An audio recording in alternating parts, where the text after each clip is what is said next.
Tara. So ayun guys, samahan nyo nga akong pumunta na naman sa VSP ngayong araw. Dahil pupunta talaga ako doon kasi nalaman kong pupunta ron si Mama Fairy ngayong araw. At ito nga, on the way na nga ako niya, nandyan ako sa bayan. At ito, nakasakay na ako sa papuntang Malinta Diretso. Yan, nakasakay na tayo. Dito pala guys ay nakababa na ako sa kumbento dyan sa munisipyo.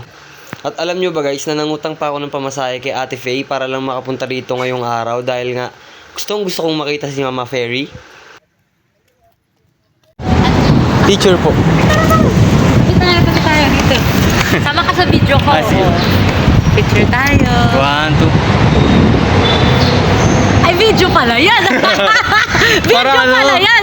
Para masama naman sa ano. Hi! Si Mama Fairy po. Hi, guys!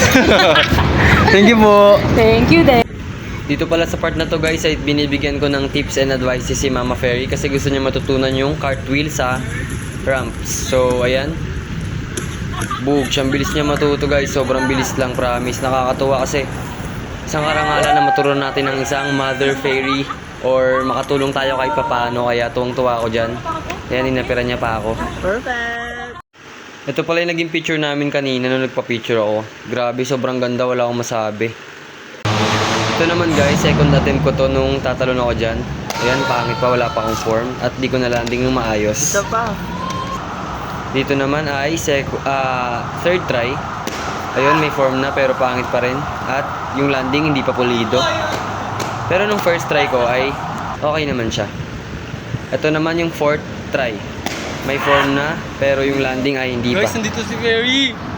Nandito si Fairy. Ayun si Mama Fairy, oh, ang ganda-ganda, oh. Putik na yan. Dito pala sa part na to guys ay naisipan ko munang kumain dahil wala pa akong kain simula nung dumating ako dyan. Dahil nga bumili muna ako ng siomai rice at solid na yan. Content ka sa akin. Grabe, sobrang thankful sa siomai rice. Lagi akong nililigtas niyan. Pantawid gutom yan guys. At yan nga, nandito pala si J-Rex, bino-voice over yung video ko. Share ko lang din pala guys, para sa kaalaman ng lahat. Pag pumupunta po ako dyan, wala pa akong hinihinging pera sa grandparents ko, pera ko lang po yan. Tsaka kung mangingin ako, hindi naman malaki. Okay? Yung ginagastos ko dyan, yung kinikita ko sa TikTok, yung pag-affiliate ko. Ayun. Thank you.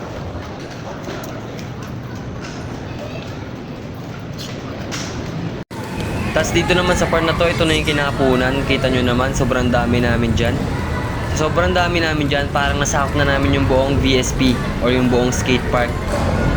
At wala kayong makikita masyado nag-i-skateboard. 1, 2, 3, go!